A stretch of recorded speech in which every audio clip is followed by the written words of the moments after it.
Baiklah, saya dari kelompok 5 akan mempresentasikan tentang tugas L13 strip 2 halaman 175. Sebelum saya mempresentasikan, saya akan perkenalkan kelompok saya dulu. Yang pertama, saya sendiri dari Manusia Putri. Yang kedua ada Arum Jayati. Yang ketiga Anisya Novianti. Yang keempat Dewi Ayu Meliana. Yang kelima Norvita. Dan yang terakhir Zulnanda Mawarni. Baiklah, langsung saja kita pada soal yang pertama. Soal yang pertama, PT Kencana Raya mengungkapkan informasi tambahan mengenai segmen operasi untuk dua segmen dilaporkan. Data untuk tahun 20X5 adalah sebagai berikut. Penjualan untuk segmen E yaitu sebesar 750 juta, untuk segmen W sebesar 250 juta. Beban operasi dapat ditelusuri pada segmen E yaitu 325 juta dan untuk segmen W 130 juta. Beban tambahan tahun 20X5 yaitu beban operasi tidak langsung sebesar 120 juta. Beban operasi umum tidak langsung yang terpilih dialokasikan ke segmen berdasarkan rasio dari tiap-tiap penjualan segmen ke total penjualan. Laba operasi untuk segmen E tahun 20X5 adalah kita akan mencari laba operasi untuk segmen E pada tahun 20X5. Yang pertama, kita sudah mengetahui penjualan untuk segmen E, penjualan untuk segmen W. Jadi penjualan untuk segmen E itu sebesar 750 juta. Untuk segmen W yaitu sebesar 250 juta. Jadi total penjualannya sebesar 1 miliar. Jadi kita mencari beban operasi tidak langsung yang dialokasikan ke segmen E yaitu sebesar 750 juta dibagi 1 miliar dikali 100%. Jadi dapatnya 75%. Jadi untuk beban operasi tidak langsung yang dialokasikan ke segmen E, 75% tadi dikalikan dengan 120 juta, dapat hasilnya 90 juta. Jadi laba operasi untuk segmen E tahun 20X5 adalah 750 juta dikurang 325 juta dikurang 90 juta. Maka hasilnya dapat 335 juta. Jadi jawaban kita B.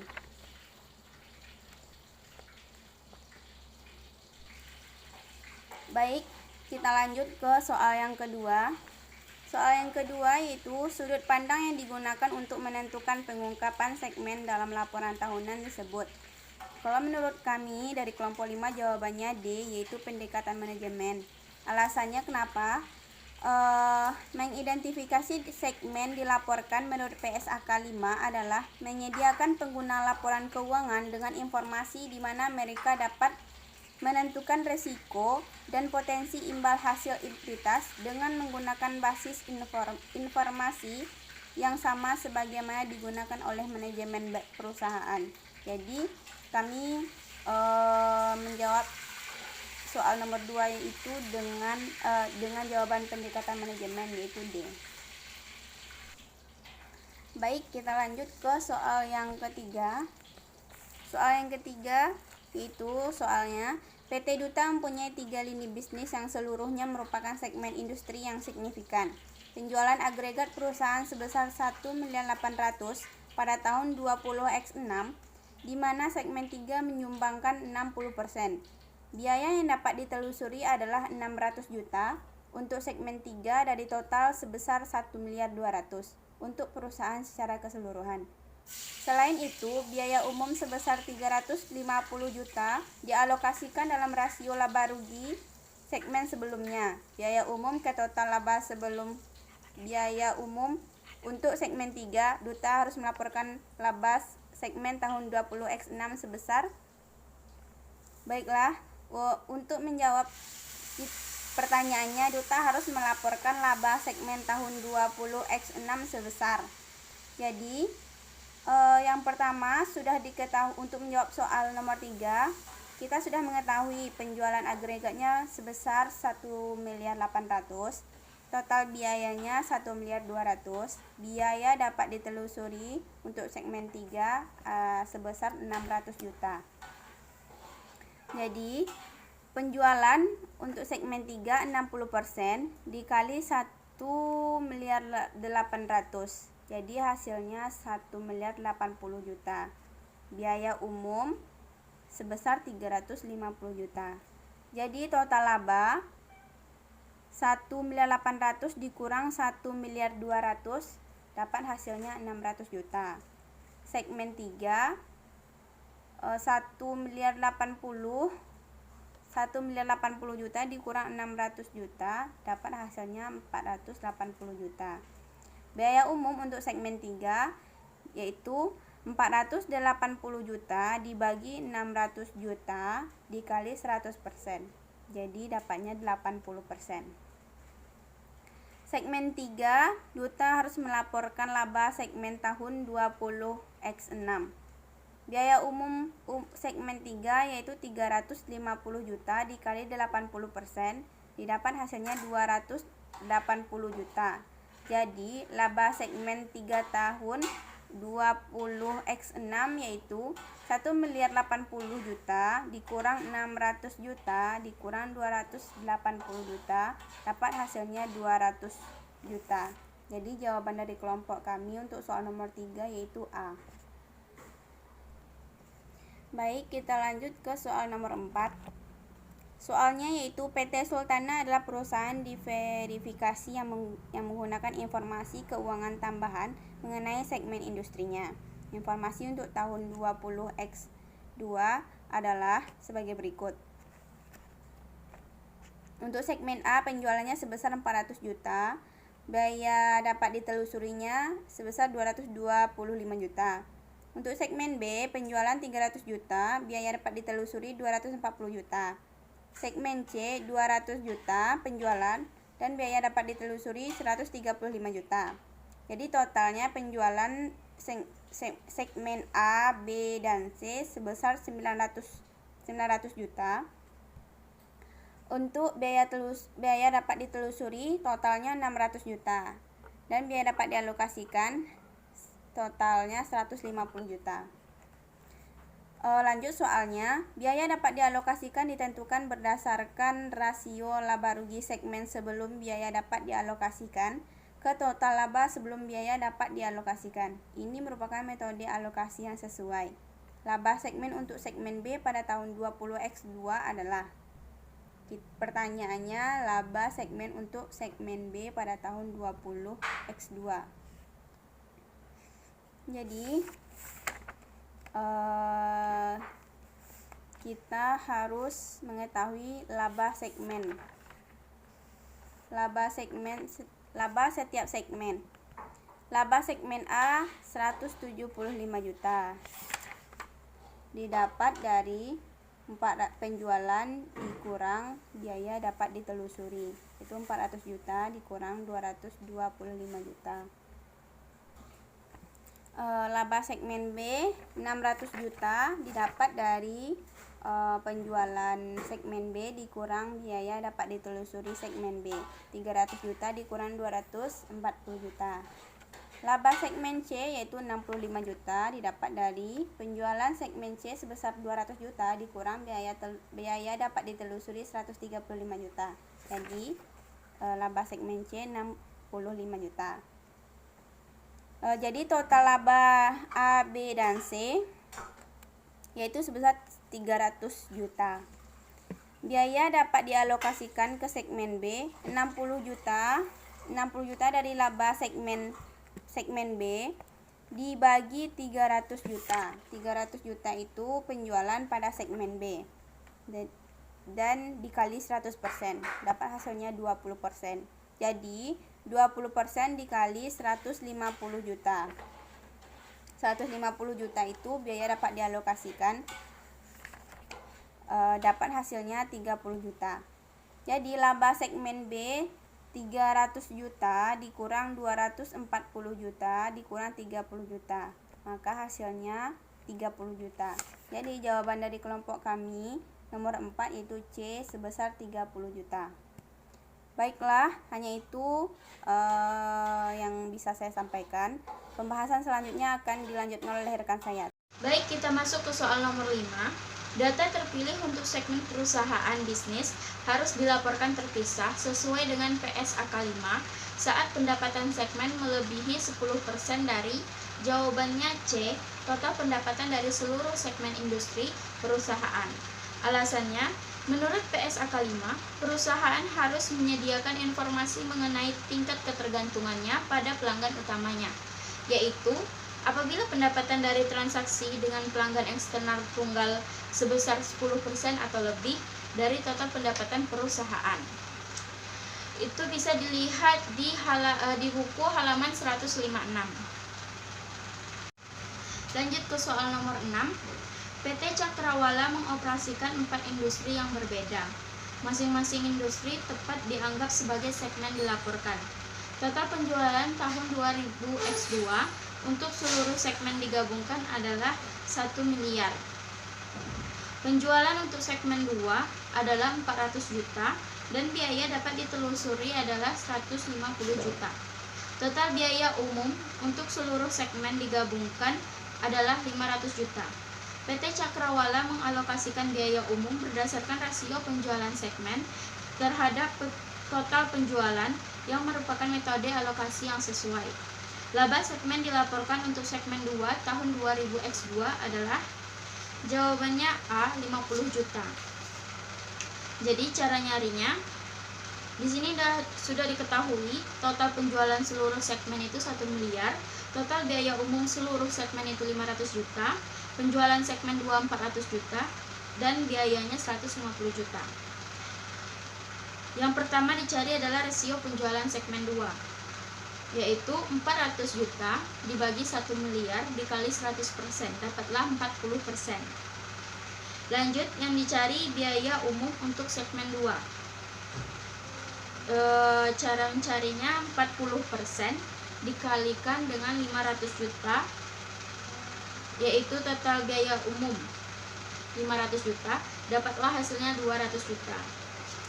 Baru yang terakhir, laba yang dilaporkan segmen 2, yaitu 400 juta dikurang 150 juta dikurang 200 juta, dapatlah hasilnya 50 juta. Soal nomor 7, informasi berikut berkaitan dengan PT Rima untuk tahun yang berakhir 31 Desember 2000 X6. Informasinya yaitu penjualan ke pelanggan non-afiliasi senilai 2 miliar, penjualan antar segmen dari produk serupa dengan yang dijual ke pelanggan non-afiliasi senilai 600 juta. Pertanyaannya, semua segmen PT Rima hanya melakukan operasi dalam bidang manufaktur. PT Rima mempunyai segmen dilaporkan jika pendapatan segmen tersebut melebihi, jawabannya B, 260 juta. Cara mencarinya yaitu penjualan ke pelanggan non-afiliasi yang senilai 2 miliar tadi ditambah dengan penjualan antar segmen dari produk, itu 600 juta, dapatlah hasilnya 2 miliar 600 juta. Terus, segmen yang dilaporkan jika pendapatan segmen tersebut melebihi, itu baru dikalikan dengan 10%, 2 miliar 600 juta tadi dikalikan dengan 10%, dapatlah hasilnya 260 juta. Jadi 10% ini dia diuji 10% apabila salah satu syaratnya yaitu pendapatan yang dilaporkannya dari segmen termasuk penjualan ke pelanggan eksternal dan penjualan atau pengalihan antar segmen adalah 10% atau lebih dari gabungan pendapatan internal dan eksternal seluruh segmen operasi. Itu teman-teman bisa lihat di halaman 147. Baiklah, saya akan melanjutkan penjelasan dari teman saya sebelumnya. Saya akan menjelaskan soal di L13 strip 2 nomor 8, yaitu diketahui pendapatan PT Sakti untuk tahun yang berakhir 31 Desember 20X2 adalah sebagai berikut. Pendapatan konsolidasi per laporan laba rugi sebesar 1 miliar 200 juta, transfer antar segmen sebesar 60 juta, penjualan antar segmen sebesar 180 juta, dan total pendapatan gabungan dari semua segmen industri yaitu sebesar 1.440 juta. Yang ditanya, PT Sakti mempunyai segmen operasi dilaporkan jika pendapatan segmen tersebut melebihi. Penyelesaiannya yaitu caranya untuk mendapatkan segmen operasi yang dilaporkan jika pendapatan tersebut melebihi berapa gitu. Total pendapatan dikali 10% sama dengan 1.440 juta dikali 10% sama dengan 144 juta. Jadi PT Sakti mempunyai segmen dilaporkan jika pendapatan segmen tersebut melebihi 144 juta. Kenapa tadi total pendapatan dikali dengan 10%? Karena DSAK menetapkan 3 aturan signifikan 10% untuk menentukan segmen operasi mana yang harus melaporkan informasi secara terpisah. Pengungkapan terpisah tersebut diperlukan untuk segmen yang memenuhi setidaknya salah satu dari pengujian tersebut, yang mana salah satunya pendapatan yang dilaporkan dari segmen termasuk penjualan ke pelanggan eksternal dan penjualan atau pengalihan antar segmen adalah 10% atau lebih dari gabungan pendapatan internal dan eksternal dari seluruh segmen operasi. Selanjutnya nomor 9.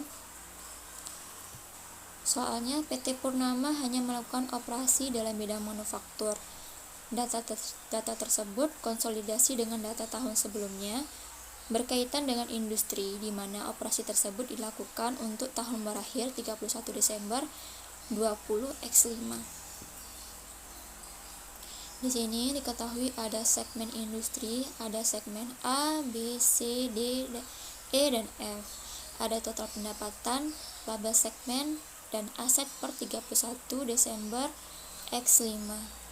Yang ditanya, dalam informasi segmen tahun 20x5, berapa jumlah segmen dilaporkan yang dimiliki PT Purnama?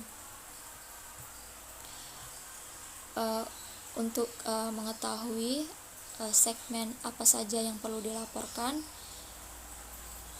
caranya yaitu dengan menggunakan 3 cara yang telah ditetapkan oleh DSAK, yaitu 3 aturan signifikan 10% untuk menentukan segmen operasi mana yang harus melaporkan informasi secara terpisah. Pengungkapan terpisah tersebut diperlukan untuk segmen yang memenuhi setidaknya salah satu dari pengujian tersebut, yaitu yang pertama, pendapatan yang dilaporkannya dari segmen termasuk penjualan ke pelanggan eksternal dan penjualan atau pengalihan antar segmen adalah 10% atau lebih dari gabungan pendapatan internal dan eksternal dari seluruh segmen operasi. Yang kedua, jumlah absolut dari laba rugi yang dilaporkan dari segmen adalah 10% atau lebih dari jumlah yang lebih besar dari dalam jumlah absolut. Gabungan laba yang dilaporkannya dari seluruh segmen operasi yang tidak melaporkan kerugian dengan gabungan kerugian yang dilaporkan dari seluruh segmen operasi yang melaporkan kerugian. Selanjutnya yang ketiga, memiliki aset 10% atau lebih dari gabungan aset seluruh segmen operasi. Maka kita akan mencarinya dengan 3 cara tersebut, karena informasi dari PT Purnama mencakup keseluruhan ketentuan yang telah ditetapkan oleh DSAK. Yang pertama, kita uji pendapatan 10% untuk segmen A, B, C, dan E, F. Di situ sudah diketahui pendapatan masing-masing dari setiap segmen itu berbeda. Lalu kita harus mencari tahu apakah persentase dari setiap segmen itu kurang dari 10% atau lebih dari 10%. Untuk mencarinya yaitu pendapatan dari setiap segmen per total pendapatan keseluruhan dikali 100%. Itu tuh untuk mencari persentase dari setiap segmen, yaitu yang segmen A 10 juta per total pendapatan yang keseluruhannya yaitu 32.750 dikalikan dengan 10%, sehingga hasilnya untuk persentase segmen A 30,53%. Selanjutnya untuk segmen B 8 juta per 32.750 dikali 100%. Persentasenya yaitu 24,42%. Untuk segmen C, 6 juta per 32.750 dikali 100%. Persentasenya 18,32%. Untuk segmen D, yaitu 3 juta per 32.750 dikali 100%, persentasenya 9,17%. Yang E, 4.250.000 per 32.750 dikali 100%, persentasenya 12,98%.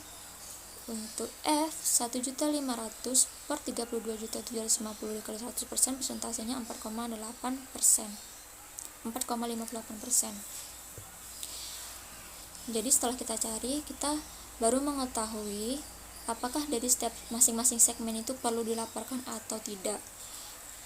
Dari segmen A ini ya perlu dilaporkan, yang B ya juga, yang C perlu kita laporkan, yang karena persentase dari segmen A, B, C itu melebihi dari 10%, dan segmen D tidak perlu dilaporkan karena kurang dari 10%. Segmen E perlu dilaporkan karena melebihi 10%, dan F tidak perlu dilaporkan karena kurang dari 10%. Untuk uji laba 10% sama caranya dengan yang sebelumnya. Untuk uji aset sama juga dengan yang sebelumnya. Jadi untuk uji laba 10% ini, untuk segmen A, B, C, dan E itu perlu dilaporkan, dan untuk D dan F tidak perlu dilaporkan. Untuk uji aset A, B, C, dan E itu perlu dilaporkan, dan F tidak perlu dilaporkan. Berdasarkan pengujian yang tersebut, maka segmen yang dilaporkan ada 5, yaitu A, B, C, dan E. Jadi jawabannya C. Selanjutnya soal nomor 10. Diketahui PT Beringin Raya adalah perusahaan multidivisional yang mempunyai penjualan antar segmen dan penjualan ke pelanggan non-afiliasi.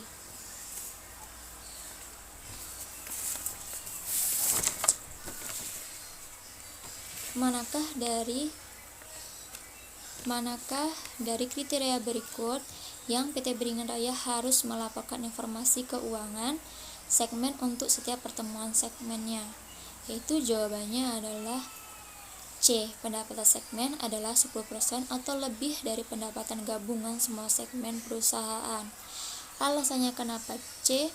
Yaitu karena DSAK menetapkan 3 aturan signifikan 10% untuk menentukan segmen operasi mana yang harus melaporkan informasi secara terpisah. Pengungkapan tersebut diperlukan untuk segmen yang memenuhi setidaknya salah satu dari pengujian tersebut, yaitu ada pengujian tadi, uji pendapatan, uji laba, dan uji aset. Selanjutnya soal nomor 11. PT Warta, sebuah perusahaan yang dimiliki publik, harus memenuhi persyaratan untuk pelaporan segmen. Dalam laporan laba rugi yang berakhir pada 31 Desember 20X5, PT Warta melaporkan pendapatan sebesar 50 miliar, beban operasi sebesar 47 miliar, dan laba neto sebesar 3 miliar. Beban operasi termasuk biaya gaji sebesar 15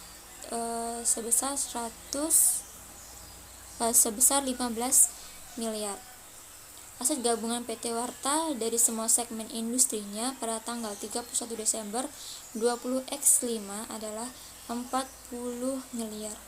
Dalam laporan keuangan tahun 20X5, PT Warta harus mengungkapkan pendapatan luar negeri dari negara tertentu jika pendapatan dari operasi asing di negara tersebut setidaknya jadi jawabannya adalah A, yaitu 5 miliar. Caranya yaitu 50 miliar dikali dengan 10%. Alasannya kenapa? Alasannya sama dengan yang sebelumnya, Karena DSAK itu telah menetapkan 3 aturan yang signifikan 10% untuk menentukan segmen operasi mana yang harus melaporkan informasi secara terpisah. Pengungkapan terpisah tersebut diperlukan untuk segmen yang memenuhi setidaknya salah satu dari pengujian tersebut, yaitu ada uji pendapatan 10%, uji laba 10%, dan uji asa 10%. Baiklah, selanjutnya saya akan menjelaskan L13.3 soal nomor 1. Dalam mempertimbangkan laporan keuangan interim, bagaimana DSAK menyimpulkan cara pandang atas pelaporan tersebut? Jawabannya yaitu D, sebagai pelaporan utama bagian integral dari periode tahunan. Alasannya yaitu hal ini sesuai dengan PSAK 3 dan juga DSAK IAI yang telah memilih teori integral dari pelaporan interim yang memandang periode interim sebagai bagian integral dari periode tahunan. Soal nomor 2. Manakah dari berikut ini yang merupakan kesulitan melekat dalam menentukan hasil operasi secara interim? Jawabannya yaitu C. Biaya yang dibebankan di satu periode interim dapat memberikan manfaat di periode lainnya. Alasannya yaitu pada laporan keuangan interim dibandingkan dengan laporan keuangan interim pada periode sebelumnya pada posisi keuangan. Soal nomor 3. Manakah dari praktik pelaporan berikut yang diperbolehkan untuk laporan keuangan interim? Jawabannya yaitu A. Menggunakan metode laba bruto untuk penilaian persediaan interim. Alasannya, pada PSAK 3 memperbolehkan modifikasi praktik atas aturan umum berupa menggunakan estimasi persentase laba bruto digunakan untuk menentukan harga pokok penjualan interim, sehingga investasi mencantumkan dalam setiap laporan periode interim. Selanjutnya soal nomor 4. Pada tanggal 1 Januari 20X2, PT Haris membayar pajak properti sebesar Rp40 juta atas pabrikannya untuk tahun kalender 20X2. Pada bulan Maret 20X2, PT Haris mengeluarkan Rp120 juta untuk biaya perbaikan berskala besar terhadap mesinnya. Perbaikan ini akan memberikan manfaat untuk operasi sepanjang tahun. Jawabannya B, di mana 160 juta akan disebar merata Rp40 juta tiap kuartal. Alasannya karena manfaat dari biaya yang dikeluarkan pada kuartal pertama tersebut turut dinikmati manfaatnya hingga kuartal keempat. Itulah penjelasan dari saya. Selanjutnya yang akan dijelaskan oleh teman saya. Saya Rumjayati akan melanjutkan penjelasan dari rekan saya sebelumnya mengenai soal L13.3. Langsung saja kita masuk ke soal nomor 5, yaitu PT Wijaya mengalami kerugian persediaan dari penurunan pasar sebesar Rp420 juta pada bulan April tahun 2000X2. Perusahaan mencatat kerugian tersebut pada bulan April X2 setelah laporan kuartalan 31 Maret 2000X2 diterbitkan. Tidak ada satupun kerugian yang dipulihkan pada akhir tahun. Bagaimana kerugian tersebut harus direfleksikan dalam laporan laba rugi komprehensif kuartalan PT Wijaya?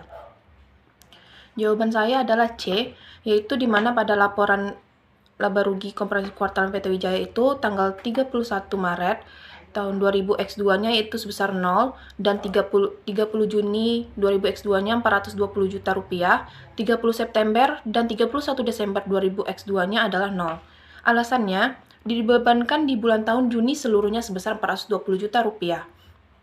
Karena kerugian terjadi di kuartalan kedua, sehingga pelaporan interim kuartalan kedua akan dilakukan di bulan Juni. Selain itu, tidak ada bagian kerugian yang akan dipulihkan di akhir tahun, sehingga tidak ada keuntungan yang dicatat. Lalu soal nomor 6, selama kuartal kedua tahun 2000X5, PT Cemara menjual bagian peralatan dengan keuntungan sebesar Rp12 juta. Berapa bagian keuntungan yang harus dilaporkan PT Cemara dalam laporan laba rugi komprehensif untuk kuartal kedua tahun 2000X5. Jawaban saya adalah A, yaitu 12 juta rupiah. Alasannya, berdasarkan PSAK 3, bahwa laporan interim laba rugi komprehensif pendapatan atau keuntungan harus diakui dan dilaporkan pada periode diperolehnya dan tidak dapat ditangguhkan ke periode lain untuk menyajikan arus pendapatan yang stabil. Karena itu, karena menjual bagian peralatan dengan keuntungan seperti 12 juta ini terjadi selama kuartal kedua, makanya pada kuartal kedua itu dalam laporan rugi komprehensif untuk kuartal kedua itu adalah 12 juta rupiah. Lalu soal nomor 7. Pada tanggal 15 Maret tahun 2000X1, PT Berjaya membayar pajak properti atas bangunan pabriknya sebesar 180 juta rupiah untuk kalender 2000X1. Pada tanggal 1 April 2000X1, PT Berjaya mengeluarkan 300 juta rupiah untuk biaya perbaikan yang tidak dapat diantisipasi atas peralatan pabriknya. Perbaikan tersebut akan memberikan manfaat operasi selama sisa tahun kalender. Berapa total jumlah dari beban tersebut yang akan dimasukkan dalam laporan laba rugi komprehensif kuartalan PT Berjaya untuk 3 bulan yang berakhir pada 30 Juni 2000X1? Jawaban saya adalah A, 75 juta. Alasannya, di mana untuk pelaporan interim, biaya perbaikan dapat ditangguhkan atau aset dibayar di muka, atau estimasi liabilitas dan dialokasikan ke beban perbaikan ke setiap periode interim yang didapatkan manfaat dari biaya perbaikan tersebut. Jadi, dari total biaya perbaikan yang 300 juta itu dibagi 4 kuartal, sehingga untuk satu kuartalnya itu adalah 75 juta rupiah. Sekian penjelasan dari saya, selanjutnya akan dilanjutkan oleh rekan saya yaitu Vita. Di sini saya akan melanjutkan penjelasan latihan L13-3. Pada soal nomor 8, PT SRB mengalami kerugian persediaan dari penurunan harga pasar yang terjadi pada kuartal pertama. Kerugian tersebut diperkirakan tidak akan dipilihkan selama tahun fiskal. Namun, kuartal ketiga, persediaan tersebut mengalami pemulihan harga pasar yang melebihi penurunan kuartal pertama. Untuk laporan keuangan interim, jumlah persediaan neto harus. Jawabannya B.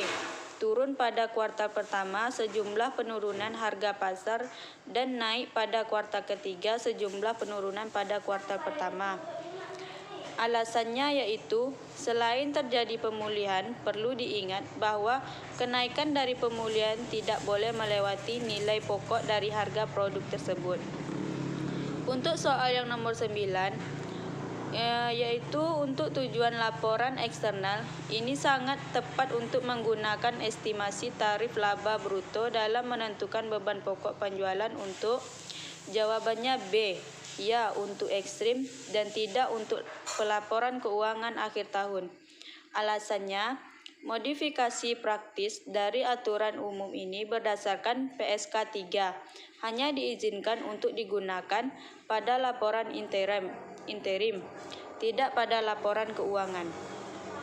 Selanjutnya yaitu soal nomor 10. Pada tanggal 30 Juni 20 dikali 5, PT Persada mengalami kerugian neto sebesar 100 juta rupiah dari pelepasan komponen bisnis.